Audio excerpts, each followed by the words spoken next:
ನಮಸ್ಕಾರ. ವಿವಾ ನ್ಯೂಸ್ಗೆ ಸ್ವಾಗತ. ಇದು ನಿಮ್ಮ ಪ್ರೀತಿಯ ಸುದ್ದಿಗಳ ಡಬ್ಬಿ. ಪ್ರಧಾನಿ ಮೋದಿ ಭರವಸೆ ಬೆನ್ನಲ್ಲೇ ಸೋನಂ ವಾಂಗ್ಚುಕ್ 26 ದಿನಗಳ ಉಪವಾಸ ಅಂತ್ಯ. ನೀಟ್ ಪ್ರಶ್ನೆ ಪತ್ರಿಕೆ ಸೋರಿಕೆ ಸಂಬಂಧ ವಿದ್ಯಾರ್ಥಿಗಳ ಪ್ರತಿಭಟನೆ ಜೊತೆ ಕೈಜೋಡಿಸಿ 26 ದಿನಗಳಿಂದ ಉಪವಾಸ ಸತ್ಯಾಗ್ರಹ ನಡೆಸುತ್ತಿದ್ದ ಹೋರಾಟಗಾರ ಸೋನಂ ವಾಂಗ್ಚುಕ್ ಕೇಂದ್ರ ಸರ್ಕಾರದ ಭರವಸೆಯ ಬಳಿಕ ಉಪವಾಸ ಅಂತ್ಯಗೊಳಿಸಿದ್ದಾರೆ. ಪ್ರಶ್ನೆ ಪತ್ರಿಕೆ ಸೋರಿಕೆ ತಡೆಗೆ ಕಠಿಣ ಕಾನೂನು ತರಲಾಗುವುದು ಅಂತ ಪ್ರಧಾನಿ ಮೋದಿ ಘೋಷಿಸಿದ್ದಾರೆ. ಇದರ ಬೆನ್ನಲ್ಲೇ ಸೋನಂ ಉಪವಾಸ ಅಂತ್ಯಗೊಂಡಿದೆ.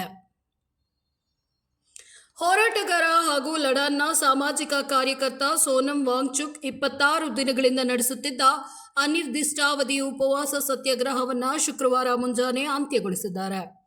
ನೀಟ್ ಪರೀಕ್ಷೆ ಪ್ರಶ್ನೆ ಪತ್ರಿಕೆ ಸೋರಿಕೆ ಸಂಬಂಧ ವಿದ್ಯಾರ್ಥಿ ಪ್ರತಿಭಟನೆಗೆ ಸ್ಪಂದಿಸಿರುವ ಕೇಂದ್ರ ಸರ್ಕಾರ ಕ್ರಮ ಕೈಗೊಳ್ಳುವುದಾಗಿ ಭರವಸೆ ನೀಡಿದ ಹಿನ್ನೆಲೆಯಲ್ಲಿ ಅವರು ಉಪವಾಸ ಸತ್ಯಾಗ್ರಹವನ್ನು ಕೊನೆಗೊಳಿಸಿದ್ದಾರೆ. ಗುರುಗ್ರಾಮದ ವೇದಾಂತ ಆಸ್ಪತ್ರೆಯಲ್ಲಿ ಕೇಂದ್ರ ಸಚಿವರಾದ ಜೆಪಿ ನಡ್ಡಾ ಹಾಗೂ ಜಿತೇಂದ್ರ ಸಿಂಗ್ ಅವರ ಸಮ್ಮುಖದಲ್ಲಿ ಸೋನಂ ವಾಂಗ್ಚುಕ್ ಉಪವಾಸವನ್ನು ಅಂತ್ಯಗೊಳಿಸಿದ್ದಾರೆ.